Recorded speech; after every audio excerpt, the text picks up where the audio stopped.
Hello friends, welcome to my channel. आज मी तुम्हाला घेऊन जाणार आहे मस्तपैकी सिंहगडावरती. सिंहगड आज आपण बघूयात. तर सिंहगडावर फिरायला जाण्याच्या आधी मी तुम्हाला त्याबद्दल थोडी माहिती सांगणार आहे. नाही किल्ल्याबद्दल नाही, किल्ल्याबद्दलची माहिती तर तुम्हाला खास स्पेशली मी नाही, एक दादा आहेत जे तिथे सांगतात. त्यांच्याकडनं आपण ऐकलेली पूर्ण माहिती मी तुमच्यासाठी रेकॉर्ड केलेली आहे, ती सांगणार आहे. पण स्पेशली जेव्हा आपण सिंहगडला जाण्याचा प्लॅन करतो तो मोस्टली आपण सॅटर्डे संडे करतो. तर मी तर सांगेल की सॅटर्डे संडे हा प्लॅन करू नका, अजिबात करू नका. कारण की काय माहिती आहे का, सध्या तिथे फार गर्दी आहे. गर्दी मी तुम्हाला दाखवणारच आहे. आणि जेव्हा आपण गाडी घेऊन जातो ना, तेव्हा ते गाडी पार्किंगचा सगळ्यात मोठा प्रॉब्लेम तिथे आहे. आणि काय होतं, आपण एकतर एन्जॉय करायला जातो, पण हे गाडी पार्किंगमुळे तिथे खूप प्रॉब्लेम होतो. तिथे जर त्यांचं वरती पार्किंग आहे ते फुल होऊन जातं आणि मग सॅटर्डे संडे गर्दी असल्यामुळे आपल्याला जे हे घाटाचे असे रोड दिसत आहेत ना, सगळे वळणांचे, तर या वळणांवर सगळीकडे आपल्याला गाड्या लावायला लागतात. आणि त्यामुळे ते प्रचंड वरती ट्रॅफिक जॅम या गोष्टी होतात. सुरुवातीलाच एक इथे चेकपोस्ट आहे, साधारणतः 2-4 किलोमीटरच्या आधीच ते आपल्याला मोस्टली या चेकपोस्टवरती थांबवतात. आणि इथे साधारणतः आपल्याला अर्धा ते 1 तासाचं वेटिंग असतं पुढे जाण्यासाठी. तुम्ही बघू शकता किती गाड्या थांबलेल्या आहेत. तर इथे तुम्हाला या वेटिंगच्या वेळेला मस्तपैकी गरम गरम हा हुळा भाजून मिळतो, हरभरा. त्यानंतर कॉर्न मिळतात. तुम्ही बघा, ह्या सर्व गाड्या ज्या आहेत ह्या वेटिंगला थांबलेल्या आहेत आणि जवळजवळ 1 तास झाले या सर्व गाड्या थांबलेल्या आहेत. तर जर भूक लागली असेल तर इथे तुमची सोय आहे खाण्यापिण्याची. मस्तपैकी चुलीवरच्या गरम गरम भाकरी, पिठलं, कांदा भजी, त्याच्यानंतर दही साखर, असा मेनू खूप छान आहे. मस्तपैकी तुम्ही जेवण करू शकता इथे. यामध्ये काहीच वाद नाही, एन्जॉय करू शकता जेवण तुम्ही इथे. खूप छान जेवण इथे मिळतं. आणि ज्यानंतर आपण इथे वरती यायला निघतो, तिथून आपल्याला जेव्हा परमिशन मिळते आणि आपण वरती येतो तेव्हा मात्र थोडासा प्रॉब्लेम होतो. कारण की वरती गाड्या लावायला खूप प्रॉब्लेम आहे. त्यामुळे तुम्ही जेव्हा पण प्लॅन कराल ना, तर सॅटर्डे संडे प्लॅन करू नका. गाडी पार्किंग तुम्ही बघा, या पद्धतीने गाड्या पार्क केलेल्या असतात रस्त्यातच. आणि नंतर ट्रॅफिक जॅम आणि ती गाडी काढणे हे एक झंझट होऊन जाते. त्यामुळे सॅटर्डे संडे फक्त प्लॅनिंग करू नका. सिंहगडाला अवश्य विजिट द्या, फक्त सॅटर्डे संडे प्लॅन करू नका. आणि वीकडेजमध्ये तुम्ही कधीही प्लॅन करून सिंहगड मस्तपैकी एन्जॉय करू शकता. सिंहगडावर जायचं म्हणजे एक वेगळाच अंगामध्ये एक हे संचारतं, ताकद संचारलेली असते जसं काय. तर आता आपण सिंहगडावर मी येऊन पोचलेली आहे. तर इथे पार्किंग आहे आणि पार्किंगच्या इथून निघालं की कंटिन्युअस तुम्हाला इथे सर्व रानमेवा दिसतो. तुम्ही सर्व प्रकारचा रानमेवा इथून घेऊन खाऊ शकता. पेरू आहेत, बोरं आहेत, कैऱ्या आहेत, चिंच, त्यानंतर अननस आहे, भुट्टा आहे. असं भरपूर प्रकारचा रानमेवा तुम्हाला खायला मिळतो.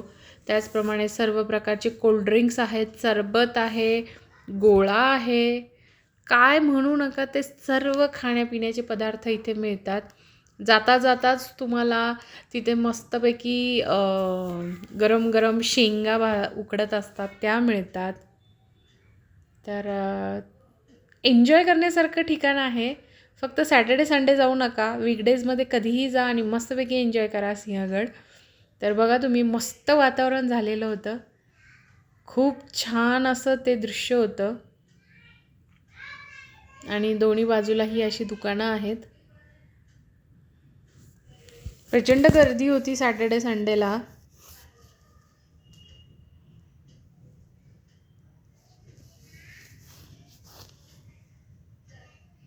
ह्या काही स्वयंसेवी संघटना असतात, त्यांनी इथला सर्व कचरा गोळा करून आणलेला होता.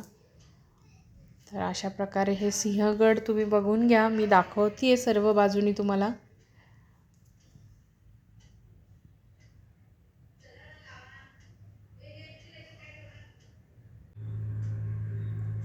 हे शिवाजी महाराजांचे गड किल्ले फिरताना ना एक वेगळीच एनर्जी आपल्यामध्ये सुद्धा येते की त्या काळामध्ये शिवाजी महाराजांनी कसं हे सर्व मॅनेज केलं असेल, कसं त्यांनी मुसलमानांबरोबर लढाया करून आपल्या मराठ्यांचं राज्य निर्माण केलं असेल. लिटरली ना काही लोक जय शिवाजी जय भवानी करतच हा किल्ला चढत असतात. आणि जेव्हा आम्ही सुद्धा वरती चढत होतो ना, तिथेही आम्हाला एक छोटेसे शिवाजी महाराज भेटले. हे बघा, हेच ते छोटे शिवाजी महाराज. खरंच खूप छान वाटलं ॲक्च्युली. अतिशय छान त्यांनी ड्रेपरी केलेली होती आणि खूप छान वाटलं.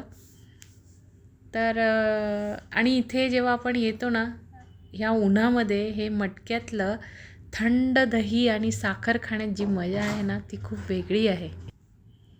तुम्ही सुद्धा ही मजा नक्की अनुभवा बरं का. अजिबात हा चान्स मिस करू नका. चला तर आता पुढे जाऊयात. असंच पुढे चालत चालत हा सिंहगड फिरण्यात एक वेगळीच मजा आहे. प्रत्येक क्षणाक्षणाला आपल्याला असं वाटत असेल की शिवाजी महाराजांनी हे कसं केलं असेल, ते कसं केलं असेल. आणि खरं तर आपल्या मुलांनासुद्धा हा इतिहास माहीत असणं खरंच गरजेचं आहे. आणि इथे तुम्ही पाहाल हे असं झाडांच्या खाली मस्तपैकी हे अशा चटाया वगैरे टाकून हे लोक आपल्या इथे बिझनेस करतात की छान, आपल्यालाही छान वाटतं. पिठलं, भाकरी, ठेचा, काही ठिकाणी भरल्या वांग्याची भाजी, त्यानंतर भजी, दही साखर, असं आपला एकदम मस्त मराठमोळा मेनू असतो. आणि तो तिथे बसून खाण्यात जी मजा आहे ती खूप वेगळी आहे. तर तुम्ही नक्की एकदा सिंहगडाला भेट द्या आणि मी सांगितलेल्या पद्धतीने सॅटर्डे संडे सोडून भेट द्या. आणि आता त्या आपल्या सिंहगडाचा इतिहास काय आहे हे मी तुम्हाला दाखवणार आहे. जसं हा पहिला कोंढाणा किल्ला होता, तर कोंढाण्याचा सिंहगड कसा झाला. तर आता इथे एक दादा आहेत, त्यांनी अतिशय सुंदर या गडाचा इतिहास सांगितलेला आहे. तर तुम्हीही एन्जॉय करा आणि तुमच्या मुलांनाही नक्की हा पोवाडा किंवा त्यांनी जो इतिहास सांगितला तो नक्की ऐकवा. चला मग आता एन्जॉय करूयात तो पोवाडा आणि कोंढाण्याचा सिंहगड कसा झाला याची कथा. चलो फ्रेंड्स, ऐकून घेऊयात आता सर्व डिटेलमध्ये. आणि तुम्हाला कसं वाटलं ते मला तुम्ही नेहमीप्रमाणे कमेंट बॉक्समध्ये मात्र नक्की कळवा.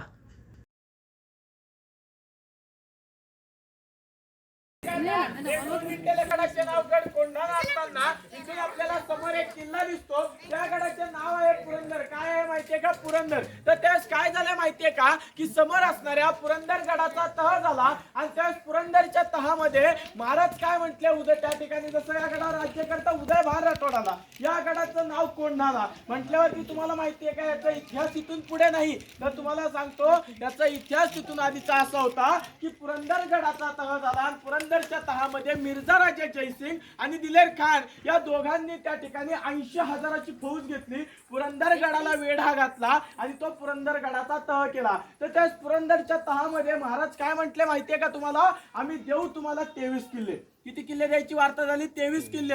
पण सगळ्यात महत्वाची गोष्ट अशी होती की आपल्याकडचा एक किल्ला पुरंदर शत्रूच्या हाती गेला असता तर फरक पडत होता का? 23 किल्ले द्यायचं काय कारण होतं का? तर 23 किल्ले द्यायचं कारण असं होतं कारण की पुरंदर किल्ला, या पुरंदर म्हणजे शिवभूमी होती. त्या ठिकाणी एका राजपुत्राचा जन्म झाला होता. त्या राजपुत्राचे नाव संभाजी राजा असं असताना संभाजी महाराजांचं जन्मस्थान किल्ला तो पुरंदर आहे. तर पुरंदर असताना महाराज काय म्हणले, 23 किल्ले दिले जातील. 23 किल्ले द्यायची वार्ता झाली आणि या 23 गडांमध्ये आहे ना सगळ्यात महत्वाचा किल्ला गेला. त्या गडाचे नाव होते गड कोंढाणा. ज्या गडावर तुम्ही आत्ता आलात ना, हा किल्ला त्या 23 गडांमध्ये शत्रूच्या हाती गेला आणि या गडावरती उदयभान राठोड राज्य करता आला. आता उदयभान राठोड हा कोण होता? हिंदू किल्लेदार होता, राजपूत होता. हिंदू असून राजपूत असून त्याने काय केलं? मुघल धर्म स्वीकारला आणि औरंगजेब बादशाह यांनी उदयभानास बक्षीस पात्र हा किल्ला दिला. आता काय गैरसमज काय असतो माहितीये का की आता मी तुम्हाला जसं सांगितलं बरोबर आहे ना आता हे तुम्ही पुस्तकातही वाचू शकता हेच. तर काय माहितीये का की उदयभानानं धर्म बदलला आणि औरंगजेब बादशाह यांनी उदयभानास किल्ला दिला. हे वाचू शकता ना. पण गैरसमज हा आहे तुमचा, कारण की जर कोणी धर्म बदलून जर बादशाहांकडे जात असेल, किल्ले मागत असेल, तर असे कोणालाही किल्ले जर वाटले गेले असते त्यांच्याकडे काय राहिलं असतं का? उदयभानाला किल्ला देण्यात आला, कारण की त्या ठिकाणी उदयभान राठोडची जी ताकद होती ना स्वतःची, ती इतकी होती की तुम्हाला माहितीये का, आता आपला पाण्याचा पाईप असतो बघा लोखंडाचा, एवढंच लोखंड असतं, एवढा लांबणारा, हातात धरा, आतून पूर्ण मोकळा असतो.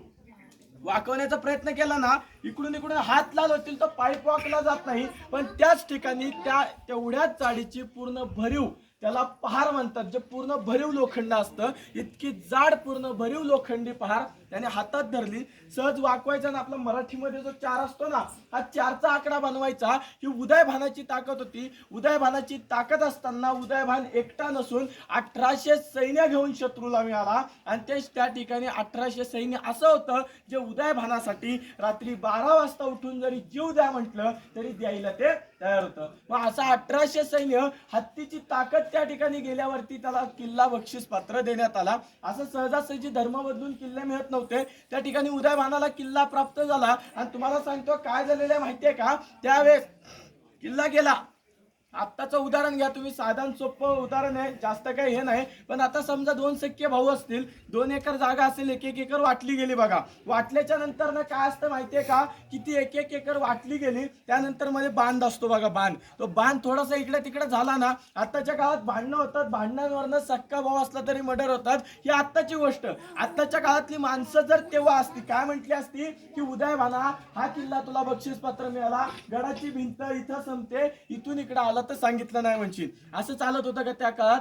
गड किल्ले गेले म्हणजे इथली जागा गेली असं नाही. गड किल्ले गेले म्हणजे आजूबाजूचा परिसरही शत्रूला द्यावा लागायचा आणि त्या परिसरावरती हा किल्ला पूर्णपणे चालायचा. समजलं तुम्हाला? मग आता या ठिकाणी परिसर गेला म्हणजे त्यातली जी जनता आहे ही शत्रूच्या ताब्यात गेलेली आहे. मग आता ताब्यात गेली म्हणजे त्यांच्यावरती इतकं मोठं बंधन नाही, पण त्या ठिकाणी त्यांचा राज्यकर्ता उदयभान राठोड असणार. आणि सगळ्यात महत्वाची गोष्ट माहितीये का, महाराजांची इतकीच अपेक्षा होती गड कोंढाण्यावरती जो कोणी राज्यकर्ता येईल, राज्यकर्ता चांगला असावा, त्याने राज्य चांगले करावे आणि आपली जनता सुखी ठेवावी, इतकीच अपेक्षा असताना उदयभान राठोड गडावर राज्यकर्ता आला. इथेवर तुम्हाला छोटा टावर दिसतो या साईडला मागे, लक्ष द्या, तो मोठा नाही, या साईडला जो छोटा टावर दिसतोय ना, हा या ठिकाणी गडाचा बाल्य किल्ला आहे. आता बाल्य किल्ल्याचं काम काय माहितीये का, समोरच्या गडावरनं इशारा प्राप्त करणे आणि त्या ठिकाणी इशारा आपल्यापर्यंत ठेवायचा असेल तर ठेवणे, आणि नसेल जर पुढे पाठवायचा असेल तर तो इथला इशारा पुढच्या गडावरती पाठवणे, असं त्या बाल्य किल्ल्याचं काम. बाल्य किल्ल्याचं दुसरं काम काय माहितीये का, आता तुम्ही सांगा, हा किल्ला पूर्णपणे 80 एकर आहे. किती एकर आहे? आता जर आपण व्हिडिओ कॉल केला 800 किलोमीटर लांब, मूर्ती दाखवू शकतो ना पूर्णपणे. आत्ताच्या काळात तसं आहे, त्या काळात अशी साधनं होती का? आता तुम्ही साधारण सोपा विचार करा, किल्ला 80 एकर, पलीकडे 40 एकर आहे, इकडे 40 एकर आहे. पुणे दरवाज्यात आलात ना, आता तुमचा एखाद्या व्यक्तीचं पुणे दरवाज्यात थांबलाय, फोन नाहीये, काय नाहीये, इथून आवाज द्या, आवाज पोचेल का?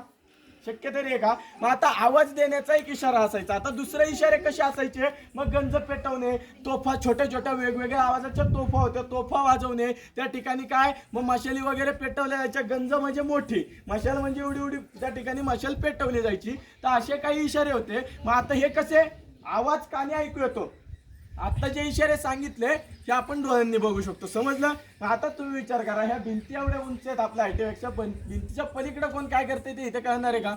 शक्य तरी आहे का? आता जर गपचूप मध्ये इशारा द्यायचा असेल तर त्याला आवाज करून सांगता येत नाही, इकडे आपण तिकडे बघूच शकत नाही. मग त्या ठिकाणी बाल्य किल्ला अशा ठिकाणी बांधला जायचा. किल्ल्यावर एक छोटा किल्ला, त्याला बाल्य किल्ला म्हटलं जायचं. तुम्ही आत्ता जरी त्या बाल्य किल्ल्यावर गेला, गडाचं सगळ्यात शेवटचं टोक त्याला चोरकाडा म्हटलं जातं. सगळ्यात शेवटचं टोक त्या ठिकाणी त्याला कलावंतिनीचा बुरुज म्हटलं जातं. अशी फक्त एक नजर फिरवली ना, एक नजर, एका नजरेमध्ये 75% किल्ला दिसतो. मागील साईडला गेला त्या साईडचा 25% किल्ला सहजपणे दिसला जातो. इथून तुम्ही 5% पण आजूबाजूचा परिसर बघू शकत नाही. आता आवाजाचं झालं ना, आता हे त्या ठिकाणी बघण्याचं झालं. आवाजाचं काय, आवाज इथून तिकडे पोचत नाही. तुम्ही ना कड्यावरती जा, कड्यावरती गेल्याच्या नंतर तुम्ही शांतपणे बोला. शांतपणे बोलल्याच्या नंतर जे वारं असतं ना, ते पूर्णपणे उंच ठिकाणी जात असतं.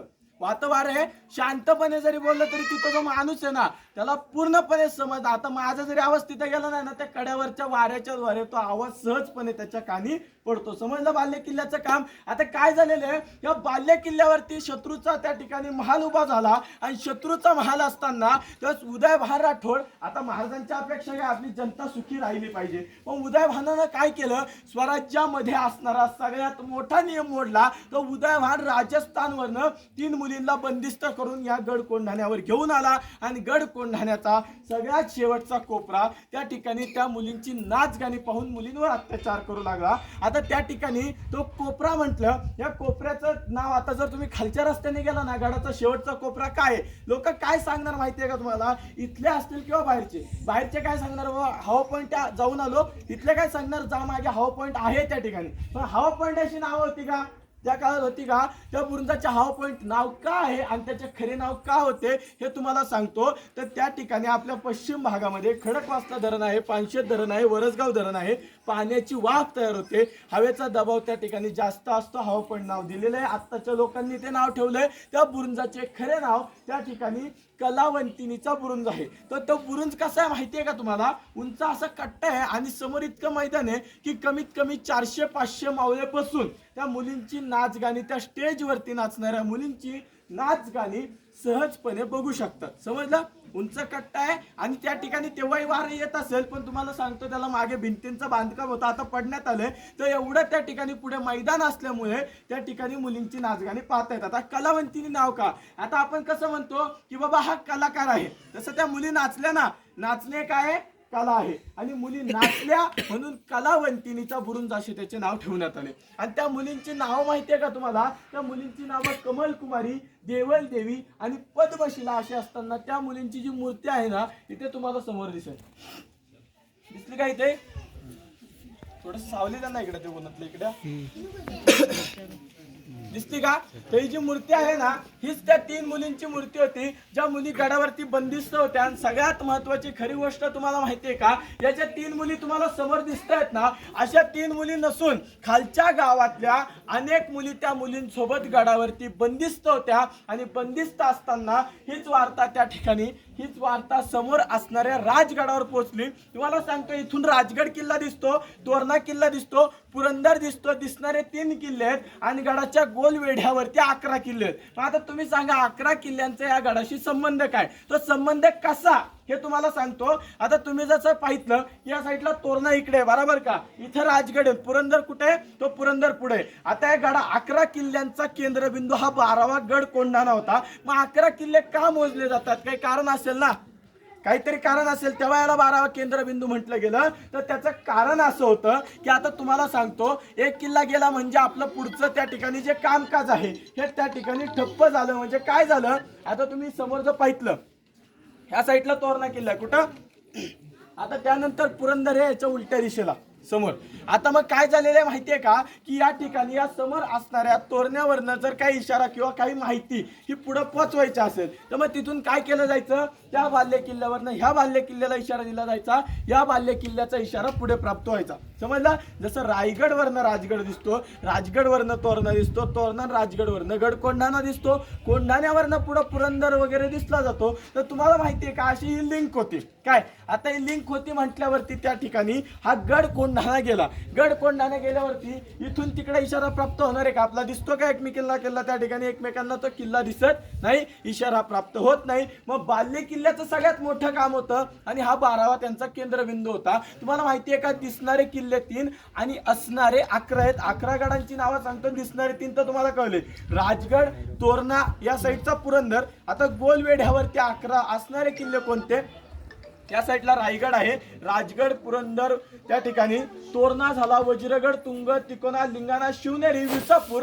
आणि प्रतापगड. हे असे या ठिकाणी गोलवेढ्यावरती 11 किल्ले, 12वा केंद्रबिंदू. आणि हाच किल्ला शत्रूच्या हाती गेला. इथं बाल्य किल्ल्यावरती शत्रूचा हिरवा ध्वज फडकू लागला आणि समोर असणाऱ्या राजगडावरती जिजामात्यांच्या हृदयामध्ये गड कोंढाणा बाणासारखा टोचू लागला. तर बाणासारखा टोचणारा किल्ला, बाणासारखा टोचणारा किल्ला, अरे शिवबा आज आहे अष्टमी, अष्टमीला निघायचं आणि नवमीला तो शत्रूचा ध्वज खाली आलाच पाहिजे आणि त्या ठिकाणी भगवा फडकून गड कोंढाणा आपल्या ताब्यात आलाच पाहिजे. किती दिवसाचा वेळ दिला? अष्टमीला निघून नवमीला घ्या. एका दिवसाचा वेळ दिला, लवकरात लवकर गड कोंढाणा ताब्यात घ्यायचा. महाराजांची लगबग चालू झाली. 300 सैनिकांची बैठक बसवली. अरे समोरचा गड कोंढाणा कोण घेणार? अहो कोणी हो म्हणत नव्हतं, कारण की जो गडावर राज्य करताय ना, हत्तीची ताकद पळून बसलाय, त्याचं सैन्य 1800 सैन्याची किंमत आपण लावू शकत नाही. आणि दुसरी सगळ्यात महत्वाची गोष्ट तिसरी, ती म्हणजे काय तुम्हाला माहितीये का?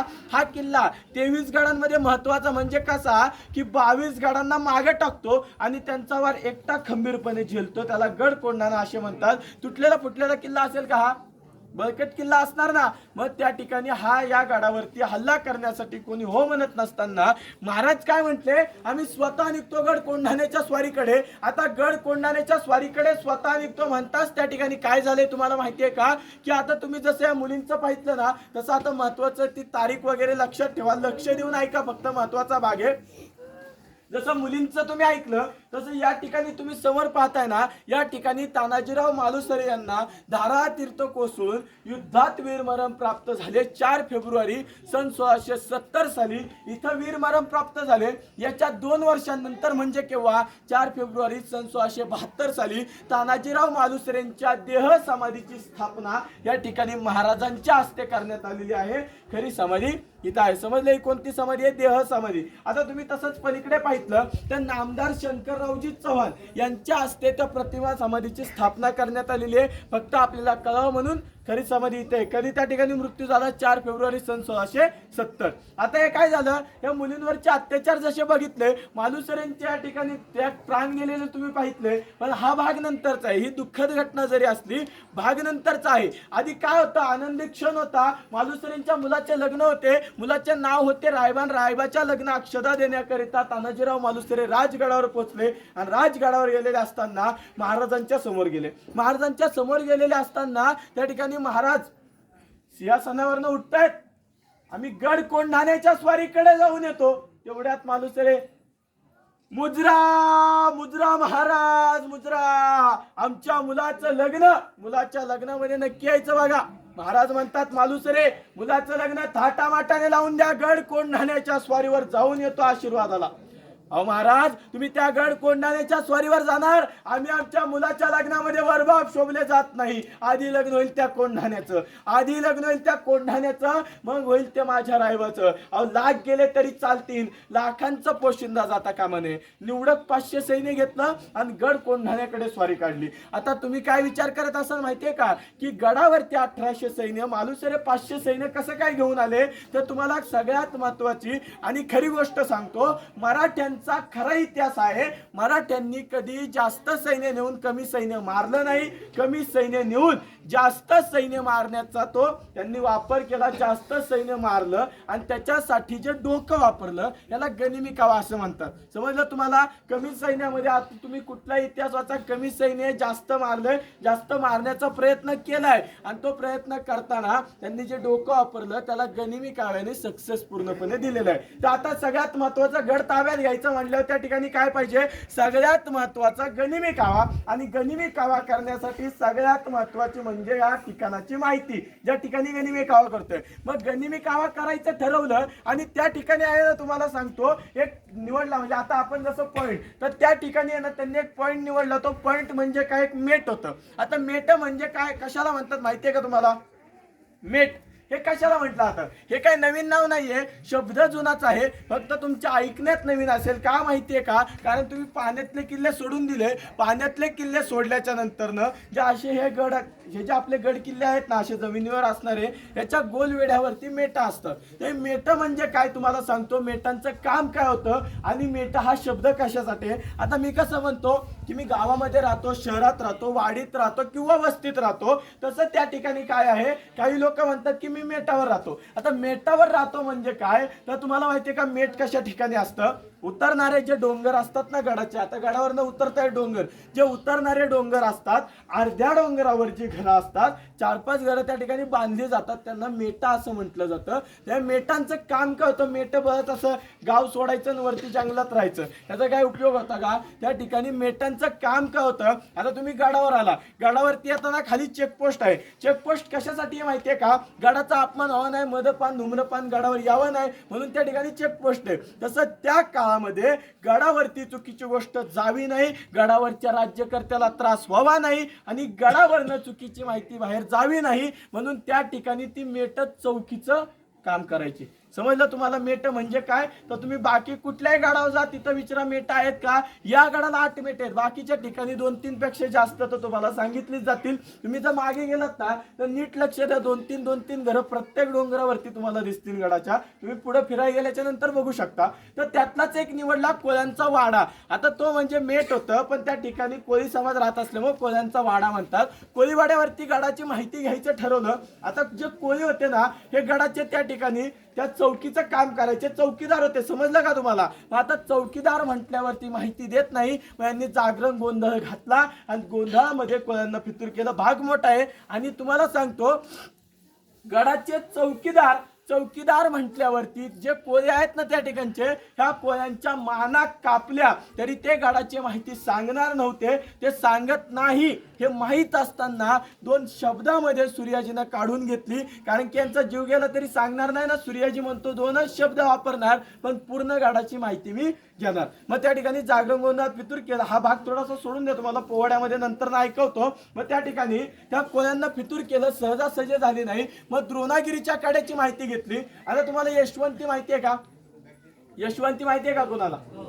तर ज्यांना माहिती नाहीये ना की यशवंती काय आहे, त्यांच्यासाठी चांगली गोष्ट आहे. कारण की तुम्हाला सांगतो की तुम्ही आता जसं यशवंती कशाला म्हणतात माहितीये का? एक घोरपड आहे. तर आता घोरपड आहे ना, हा सरपटणारा प्राणी आहे आणि सरपटणाऱ्या प्राण्याची शेपूट ही वरती जाड असती, मागेपर्यंत यायचं म्हटलं तर ती पातळ होते ती. आता तिच्या शेपटीला वगैरे दोर बांधून गडावरती आले, असं त्या ठिकाणी तुम्हाला जे सांगण्यात आलेलं आहे हे सगळं चुकीचं आहे. कारण की वर शेपटीला जर दोर बांधतोय खालून वडतोय, एक तर तिचा हा भाग तरी जाईल आणि आपण काय हुकणं अडकवलं तिच्या शेपटीमध्ये, त्या ठिकाणी ती जी गाठ आहे ही पूर्णपणे खाली येणार, चटकलं जाणार. हे आपलं पर्सनल झालं सांगण्याचं. पण खरी गोष्ट काय माहितीये का?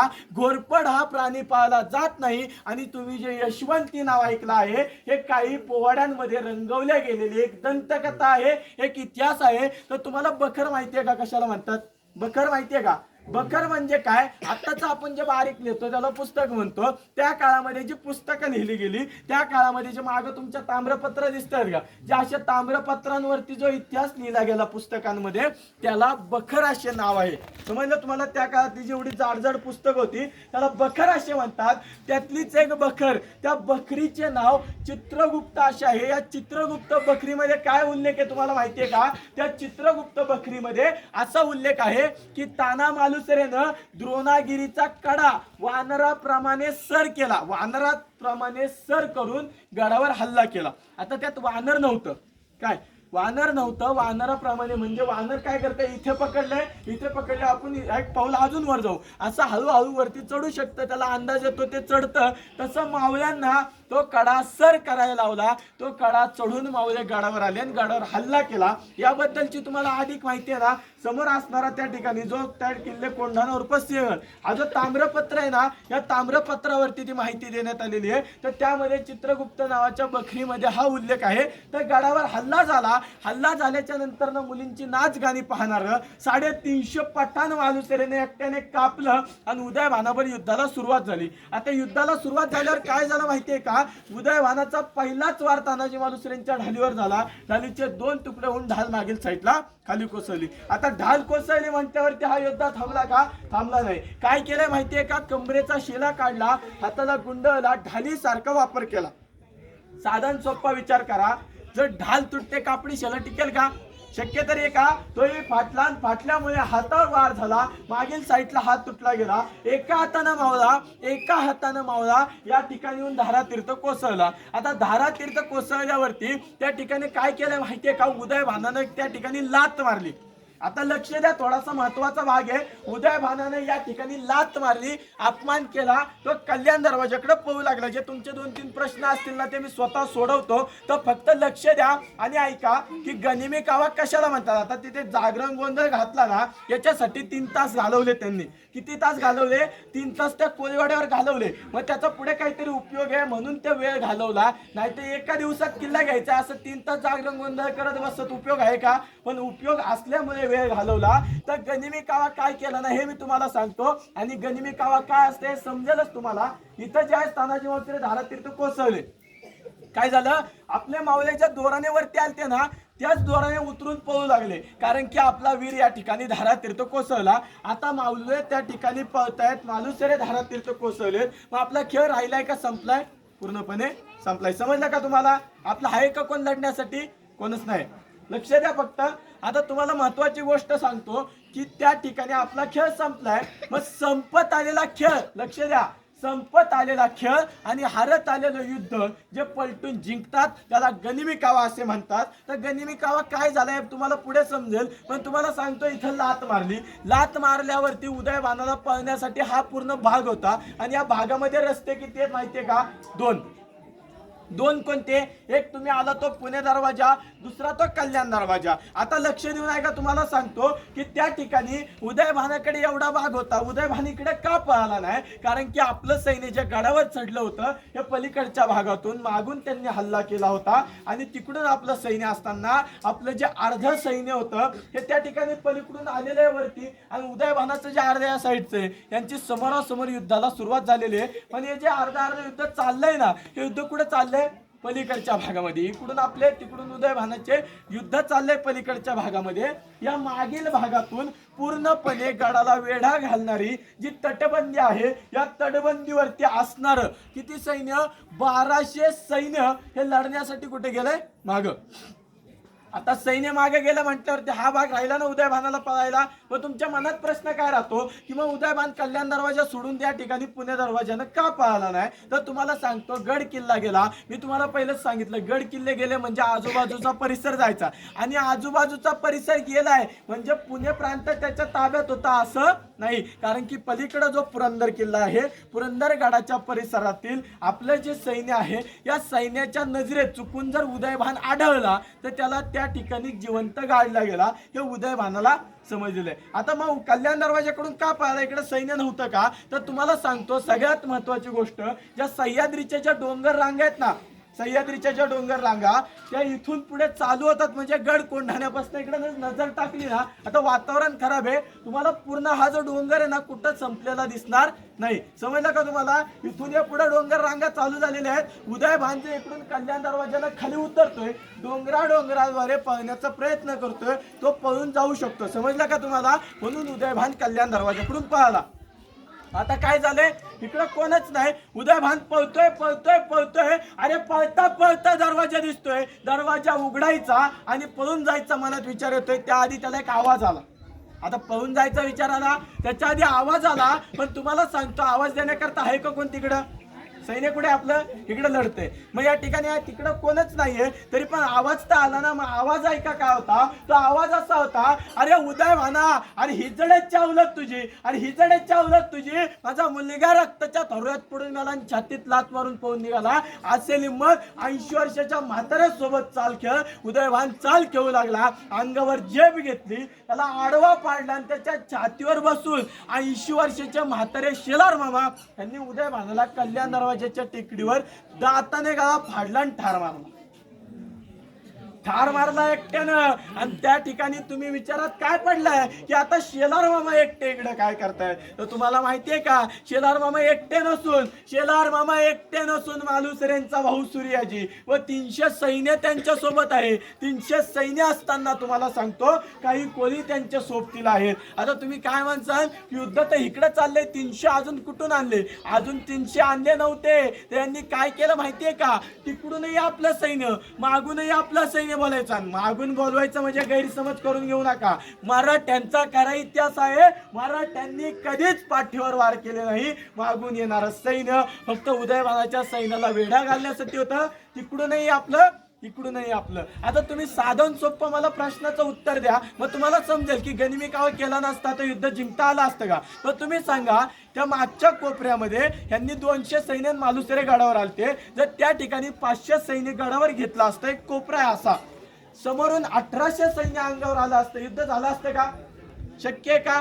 2 मिनिटात कापलं गेलो असतो ना आपण. मग त्या ठिकाणी आता यांचा खेळ किती वेळात संपला, 5-10 मिनिटात त्या ठिकाणी हल्ल्यावर हल्ले झाले आणि तानाजी मालुसरे घायल झाले. मग या ठिकाणी हे सैन्य फिरून आल्यामुळं तो वेढा कुणाला होता, उदयभानाच्या सैन्याला. पण त्या वेढ्यामध्ये सापडलं कोण, स्वतः उदयभान राठोड. मग तुम्हाला काय म्हटलं, संपत आलेला खेळ, हरत आलेलं युद्ध जे पलटून जिंकतात त्याला गनिमी कावा असे म्हणतात. आणि त्या ठिकाणी इथं खेळ संपला आणि तो खेळ खाली पलटला का नाही. मग गनिमी कावा केला नसता, गड जिंकता आला असता का. शक्य तरी आहे का. मग आता याचे त्या ठिकाणी काय झालं, मालुसरे एकटे नसून मालुसरेंचा भाऊ होता, तो सूर्याची पळत आल्याच्या नंतर इथं पाहतो तर काय, आपला भाऊ खाली कोसळलाय. अरे दादा बोल, अरे दादा उठ, अरे आपले मावळे पाहू लागलेत. दादा काही बोले ना उदयभानाला त्या ठिकाणी ठार मारल्यावरती सूर्याजीला हे समजते आपला भाऊ आपल्याला सोडून गेला. आता भाऊ सोडून गेला म्हणून सूर्याजी खचला नाही बघा. परतीच्या दोराकडे पळून जाणाऱ्या मावळ्यांकडे धाव घेतली. तर तुम्हाला सांगतो, पळून जाणाऱ्या मावळ्यांकडे धाव घेतली म्हणजे बाकी काही विचार करू नका, बाकी कोणी असतं मी मान्य केलं असतं, पण मालुसरेंचा भाऊ तो पळून जाणाऱ्यातला नव्हता. तलवार काढली, जे दोराला सैन्य लटकलं होतं ना, 60 सैन्याचा दोर कापला आणि काय म्हणतो, अरे आपला बाप इथं रक्ताच्या थरोळ्यात पडून गेला, तुम्ही भागवाई सारखे पळून निघाला. अरे गडाच्या कड्यावरनं उड्या फेकून मरण्यापेक्षा लढून मारा किंवा बांगड्या सड्या घाला आणि गडाच्या कड्यावरनं उड्या फेकून मारा. कारण की मी जे परतीचे दोर आहेत ना ते केव्हाच कापून टाकलेत. मावळ्यांना राग आला आणि त्या ठिकाणी मांजरासारखं पळणारं मावळं सिंहासारखं शत्रूच्या अंगावर फिरलं. कारण की भागुबाई हा शब्द कानी पडला. रागाच्या भारामध्ये शत्रूचा ध्वज बांधल्या किल्ल्यावर खाली झाला. अरे भगवा ध्वज फडकला आणि 3 वेळा तो फेचा इशारा पहाटेच्या चांदण्यामध्ये राजगडावर प्राप्त झाला. अरे बाणासारखा टोचणारा किल्ला हाती आला. मग जिजामात्यांना आनंद झाला. त्यांनी काय केलेलं माहितीये का, अरे शुभा बघ गड कोंडाणा सर झाला. महाराजांना आनंद झाला. आपल्या कृष्णावडीला खोगीर घातली, टाच मारली आणि महाराज आहेत ना यांच्या आनंदाश्रू समजतात ना सगळ्यांना, तर आनंदाश्रू बाहेर पडत होते. आणि महाराजांनी कल्याण दरवाजाच्या पायथ्याशी येऊन पहिलंच पाऊल गडावर टाकलं. काय जाणवलंय माहितीये का, असं जाणवतंय गडावर काहीतरी दुःखाचं सावट पसरलंय. या ठिकाणी येऊन पाहतात तर काय, इथे येऊन पाहतात तर काय, अरे इंच जखमा अंगावर झालेल्या असताना, 80 वार या उदयभानानं केलेल्या असताना, मालुसरेंच्या इथं रायराय तुकडे पडलेले असताना महाराज रडू कोसळले. आपल्या कमरेचा शेला काढला आणि मालुसरेंचा रक्ताने माखलेला चेहरा पुसला आणि काय म्हटले, अरे माझा ताना या स्वराज्याला सोडून गेला. मावळ्यांना असे रडत काय बसला, स्वराज्यामध्ये गड आला पण माझा एक सिंह गेला. गड आणि सिंह जे होतं ना याचं उलट केलं, गडाचं नाव ठेवलं सिंहगड. गडाचं पहिलं नाव कोंढाणा होतं. आता ही जी माहिती सांगितली यातील मुख्य शब्द काढून 2 मिनिटाचा पोवाडा बनवला होतो. जास्त वेळ काय तुमचा घेत नाही, पोवाडा फक्त लक्ष देऊन ऐका. आणि तुम्हाला माहितीये का, या पोवाड्यामध्ये त्या कोळ्यांना फितूर केलं ना, फितूर करण्यासाठी मान कापलेला त्रास कमी, जीव घेतलेला त्रास कमी, 2 शब्दांचा त्रास जास्त. म्हणजे किती महत्वाचे शब्द असतील, पण ते शब्द फक्त ध्यान देऊ नये का. आणि तुम्हाला जर समजलं, त्या काळामध्ये कोळ्यांना पूर्णपणे टोचलं म्हणायचं. बरं तर ऐका आता पोवाडा. त्याच्या जिजामात्यांचं वाक्य काय, ते वाक्य, अरे अंधाराला घाबरत नाही. अरे त्या अंधाराला घाबरत नाही कारण की आकाशाची साथ आहे आणि मोडण पण वाकत नाही. आम्ही मराठ्यांची जात आहे, म्हणून तर ऐका आता पोवाडा. ओम नमो श्री जगदंबे नमन तुझं अंबे करून प्रारंभे. डपावरी थापतून तुन्याचा शैर हा महाराष्ट्राचा प्राण शिवप्रभूचे गात गुणगान जी राज्यमाता राजगडाला, राज्यमाता राजगडाला त्वरित व संघ कामाला. बोटाने किल्ला दाविला, कोंढाणा किल्ला दाविला, किल्ल्याच्या पराक्रमाला, किल्ल्याची माहिती घेण्याला तान्हाजी वीर गरजला. येऊन भिडले कोळीवाड्याला. कुठं आले माहितीये का, कोळीवाड्याला. आता सूर्याजी काय म्हटला की गोंधळाचा वेश घ्या, आपण कोळ्यांना गोंधळात फितूर करू. आता गोंधळाचा वेश घेतला पण त्या ठिकाणी त्या कोळ्याला संशय आला. आता संशय यायचं कारण होतं का कपडे अंगावर गोंधळायची, पण तुम्ही इकडे लक्ष द्या. आता ते ना त्यांच्या अंगावर कपडे होती तर तुम्हाला त्या ठिकाणी गोंधळी म्हणणार, पण तुम्ही असं लक्ष द्या यांच्याकडे. ही जी माणसं आहेत ना, माणसं शांतपणे लक्ष द्या. ही माणसं आहेत ना, माणसं समोर असणारं 200 200 300 300 सैन्य वाऱ्यासारखं कापतात आणि त्या ठिकाणी करंगळी सारखी काठी घेऊन जर संभळ वाजवतात. शोभतील का? शक्य तरी एकांचं त्या वेशात शोभणं. अरे संशयी आला कोळ्याला व लवून घेतलं गोंधळाला, विचारीला नावा गावाला कोरेले का गोंधळी आला, तू कोण कुठून आलाय गडाला. मग काय म्हणतात आता मार्मिक भाषा काय असते नाही, मार्मिक भाषा आहे का. काय म्हणतो माहितीये का, अरे आलोय तुळजापुरावनं, अरे बाबा आलोय तुळजापुरावनं आंबेचा जागरण करण्याला, पण तुम्ही दिलीच संधी तर आम्ही घालूच गोंधळ.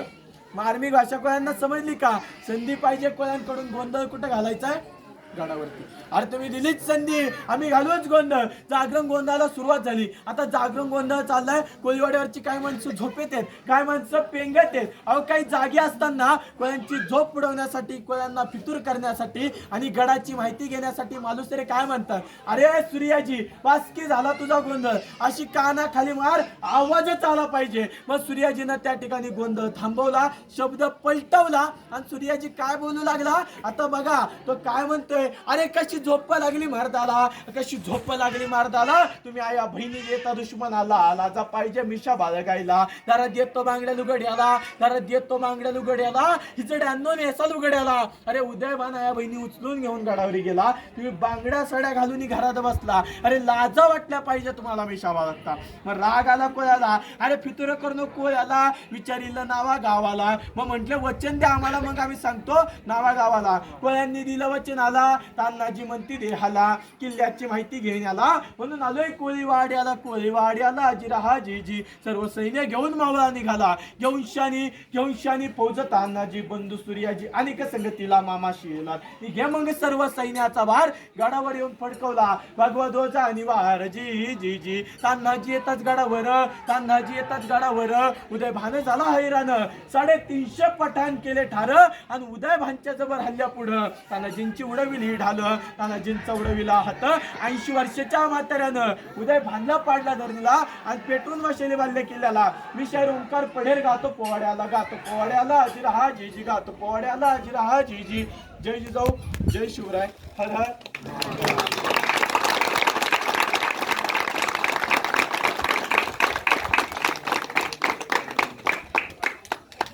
बरं तर काय आपली सगळ्यांची इच्छा, काय आपल्या सगळ्यांच्या इच्छेने मिळून देतात त्याचं समाधान.